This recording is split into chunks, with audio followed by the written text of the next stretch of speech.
bienvenidos a una nueva inversión en los documentos que nos habéis enviado. Hoy el destino es una ciudad polaca con un nombre que es casi un trabalenguas. Un poco, sí. Wrocław, que, por suerte, en español lo llamamos Breslavia, que es bastante más sencillo. Mucho más, sí. Y al revisar todas las guías, las crónicas, los apuntes, la primera impresión es la de un lugar de cuento, ¿sabes? Casi perfecto. Pero nuestra misión hoy es rascar un poco esa superficie, porque la historia de esta ciudad, bueno, es de todo menos sencilla. Es que esa es la primera gran paradoja de Breslavia. Lo que parece un casco antiguo medieval, ahí perfectamente conservado, Ajá. es en realidad una de las reconstrucciones más asombrosas de Europa. Durante el asedio al final de la Segunda Guerra Mundial, el 75% de la ciudad fue literalmente borrado del mapa. Ostras. Así que cada edificio de colores que vemos, cada plaza, es un acto de voluntad, una decisión de recuperar un pasado que estuvo a puntito de desaparecer para siempre. Y es una ciudad que te recibe con apodos como la Venecia polaca, por sus 12 islas y más de 120 puentes sobre el río Boder, pero que esconde secretos mucho más profundos. Tenemos sobre la mesa la historia de un edificio que cambió la historia de la arquitectura, una pintura tan políticamente incorrecta que estuvo escondida 40 años, y lo más curioso, un ejército de más de 400 estatuas de bronce diminutas que te obligan a mirar la ciudad de otra manera. Totalmente. Empecemos por el corazón de todo, la Plaza del Mercado, la Reinek. Es inevitable, ¿no? Es el punto de partida. Las fuentes la describen como un espacio monumental de casi 4 hectáreas, rodeado por 60 casas burguesas de fachadas que parecen de mazapán. Es vibrante, está llena de vida. Y en el centro, dominándolo todo, está el antiguo ayuntamiento, el Stari Ratus. Es un edificio que es un resumen de la historia de la ciudad, una mezcla espectacular de estilos, gótico y renacentista, que tardó 250 años en completarse. Vaya. Era el centro del poder y del comercio, pero lo interesante es cómo la plaza, a su alrededor, no es un museo estático. En los sótanos del propio ayuntamiento está la cervecería Pivnica Svitnica, Ah, sí. donde lleva sirviendo cerveza desde el siglo XIII. La vida cívica y la vida social en el mismo edificio. Me llama la atención la cantidad de pequeños rituales que mencionan las crónicas, como esa estatua de un oso de bronce cuya lengua hay que tocar para asegurar el regreso. Sí. Parecen tradiciones ancestrales, pero muchas son bastante recientes. Es como si la ciudad te invitara constantemente a interactuar, a no ser un mero espectador. Totalmente. Es una forma de construir una nueva capa de mitología sobre la historia real, que a menudo es trágica. Y en medio de esa escenografía histórica, de repente, las fuentes mencionan una fuente moderna de cristal. Sí, y que rompe por completo con el entorno. A muchos no les gusta, pero su presencia es una declaración. No somos solo una postal del pasado. El siglo XXI también está aquí. Y justo al lado está la Plaza Solnik, la Plaza de la Sal, antiguamente el centro del comercio de la sal y hoy un mercado de flores que, según parece, está abierto 24 horas. Pero uno de los documentos menciona algo fascinante. Bajo esas flores hay un búnker antiaéreo de la Segunda Guerra Mundial. Para 300 personas. ¡Qué fuerte! No es visitable, pero la imagen es potentísima. Sobre un refugio de guerra, ahora crecen flores sin descanso. Ese contraste es la esencia de Breslavia. Y nos lleva directamente al fenómeno más famoso de la ciudad, que también nace de un contraste brutal entre lo lúdico y lo político. Los gnomos, los krasnale. Eso es. Al principio, cuando lo leí, pensé que era una simple atracción turística, ¿sabes? Algo un poco infantil. Claro, es lo que parece. Las guías te invitan a comprar un mapa y ponerte a cazar las más de 400 estatuillas de bronce. Y las descripciones son encantadoras. El gnomo viajero con sus maletas, los gnomos bomberos, el catedrático en la universidad, e incluso hay un italiano con su Vespa y su pizza. Ese, exacto. Parece una simple y divertida gincana, parece. Y esa es la genialidad del asunto. A primera vista, es una actividad turística adorable. Pero el origen de estos gnomos es increíblemente subversivo. Nacieron en los años 80, en plena época comunista, como el símbolo de un movimiento de resistencia llamado Alternativa Naranja. Ajá. Su lucha no era violenta, era a través del absurdo y el humor. Y Jay, ¿y cómo entró un gnomo en todo esto?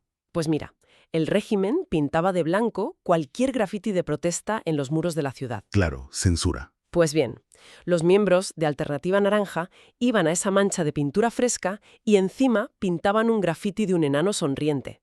No me digas. Era una forma brillante y pacífica de ridiculizar la censura. Tú borras nuestra protesta, nosotros te dejamos un gnomo.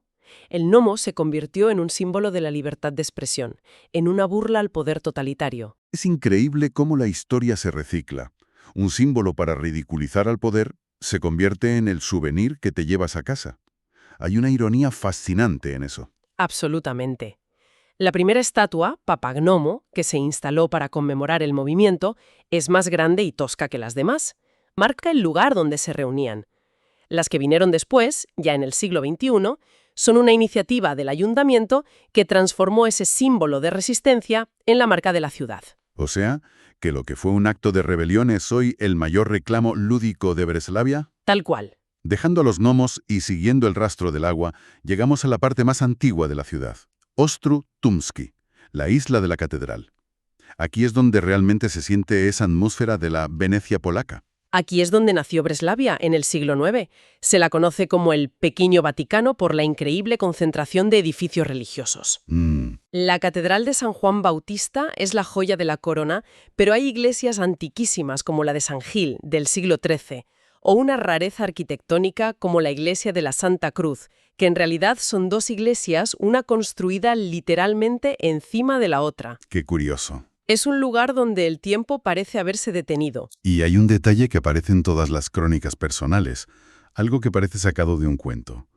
La figura del farolero. Ah, sí. Cuentan que cada atardecer, un hombre vestido de época, con capa y sombrero, recorre la isla encendiendo, una por una, las 101 farolas de gas que aún se conservan. Y es una tradición real, no una actuación para turistas. Es un empleado municipal cuyo trabajo desde hace más de un siglo es ese. Alucinante. Verlo aparecer entre la bruma del río, con su vara larga para encender las llamas, es una de esas experiencias que te conectan directamente con el pasado de la ciudad de una forma muy tangible, muy poética.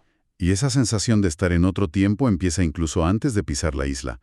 El acceso principal es el puente Tumski, el antiguo puente de los enamorados. Es como cruzar una frontera hacia la Breslavia más espiritual. De ahí podemos volver a la ciudad más terrenal y académica, a la universidad. Las fuentes destacan sobre todo una sala, el Aula Leopoldina. La describen como una explosión de arte barroco. Es que no era solo una sala de actos. El Aula Leopoldina, dedicada al emperador Leopoldo I de Habsburgo, era una declaración de poder. Claro. Se construyó a principios del siglo XVIII, cuando Breslavia era parte del Imperio Austriaco.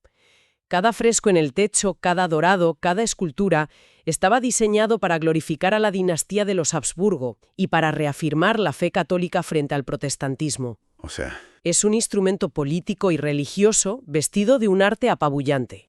que lo que hoy vemos como una joya artística, en su día fue pura propaganda. Pura propaganda. Y en el mismo edificio se puede subir a la Torre Matemática, que fue un observatorio astronómico. Me fascina ese contraste. En el mismo lugar, la opulencia del barroco y, unos pisos más arriba, la ciencia, la razón de la Ilustración. Esa dualidad nos lleva a otro de los grandes tesoros culturales de la ciudad, el panorama de Raklavice.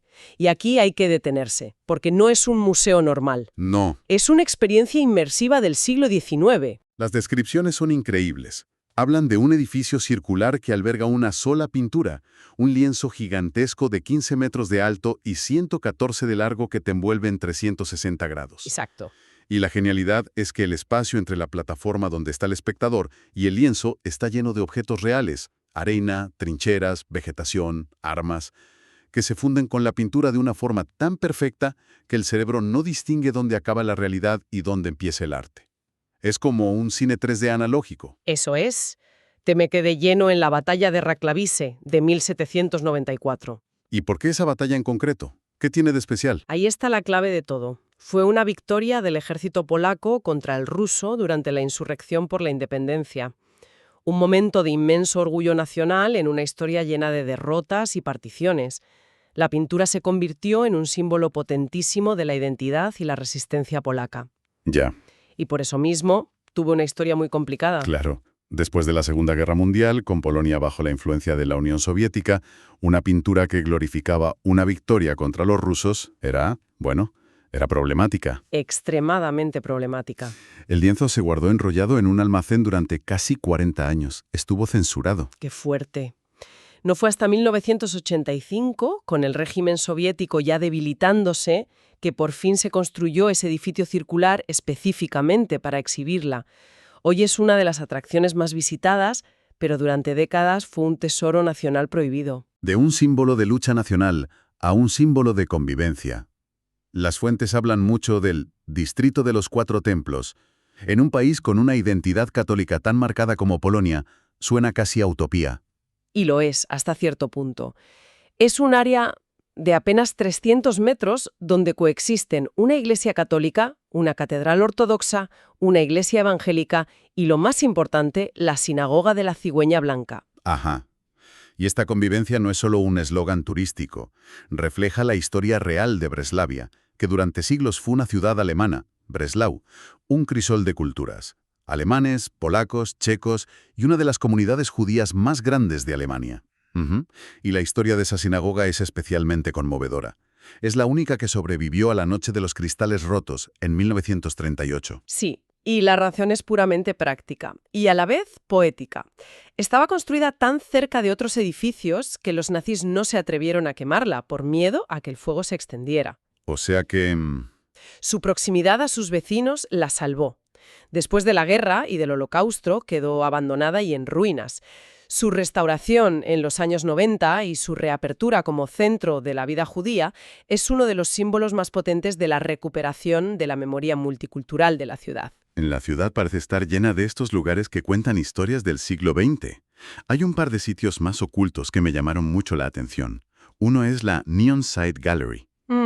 Las notas lo describen como un cementerio de neones. Es una iniciativa fascinante. Un patio interior donde se han recuperado y restaurado decenas de letreros de neón de la época comunista, de cines, hoteles, tiendas de dulces, comercios que ya no existen. Es un paseo increíblemente nostálgico que te transporta a la estética de la Polonia de los 60 y 70. Y luego está el monumento al transeúnte anónimo. La imagen es muy potente. Un grupo de estatuas de bronce a tamaño real que, en un lado de una avenida, se hunden en la acera y en el otro lado emergen de nuevo. No es solo una escultura curiosa, ¿verdad? En absoluto. Es un monumento a un periodo muy oscuro de la historia polaca. La ley marcial impuesta por el gobierno comunista en el 81. Las figuras que se hunden representan a la gente que desaparecía, los activistas clandestinos, la sociedad que era forzada a vivir bajo tierra. Las que emergen al otro lado de la calle simbolizan la salida a la luz tras la caída del comunismo en el 89. Es una obra de arte urbano que te obliga a reflexionar sobre la libertad. Y de estos monumentos más íntimos y simbólicos pasamos a una proeza de la ingeniería a escala masiva, el Pabellón del Centenario o Ala Astulecia, que es patrimonio de la humanidad. Sí, y la razón es pura innovación. Se construyó entre 1911 y 1913, cuando la ciudad era alemana, para conmemorar el centenario de la victoria contra Napoleón. Fue uno de los primeros y más grandes edificios del mundo hechos de hormigón armado. Su cúpula, de 65 metros de diámetro y sin un solo pilar de apoyo interior, fue una auténtica revolución. Para que nos hagamos una idea, fue la cúpula más grande del mundo en su momento, superando por primera vez en casi 1800 años a la del Panteón de Roma. Vaya tela. Cambió las reglas de la arquitectura. O sea, tenemos una ciudad que es a la vez un milagro de la reconstrucción de un pasado medieval y un hito de la vanguardia arquitectónica del siglo XX. Exacto. Y junto al pabellón, una fuente multimedia gigante y un jardín japonés. Los contrastes no terminan nunca. Esa es la conclusión inevitable. Breslavia es una ciudad que se niega a ser una sola cosa. No es solo polaca, porque su herencia alemana, checa y austriaca es imborrable. No es solo histórica, porque su presente es vibrante y a veces deliberadamente rompedor. Y no es solo hermosa, porque bajo esa belleza hay cicatrices muy profundas. Al final es una ciudad que te cuenta su complejísima historia a cada paso. Los gnomos no son solo figuras simpáticas, son el eco de una lucha contra la censura. Totalmente. El Distrito de los Cuatro Templos no es solo una curiosidad, es un recordatorio de una diversidad que fue casi aniquilada y que lucha por renacer. Exacto. La ciudad no esconde sus cicatrices, sino que las integra en un relato fascinante. Acepta que su identidad es un mosaico hecho de piezas de diferentes épocas y culturas, y en lugar de elegir una sola, las muestra todas. Y eso nos deja con una reflexión final. Al pasear por un casco antiguo que parece tener siglos, pero sabiendo que en gran parte fue levantado de sus propias cenizas hace apenas 70 años, surge una pregunta. ¿Qué es la memoria de un lugar? No se trata solo de reconstruir fielmente lo que se perdió. Parece más bien un proceso de edición, de construir una nueva identidad sobre las ruinas, eligiendo conscientemente qué fragmentos de un pasado complejo y a menudo doloroso se quieren recordar y sobre todo cómo se decide contarlos para el futuro.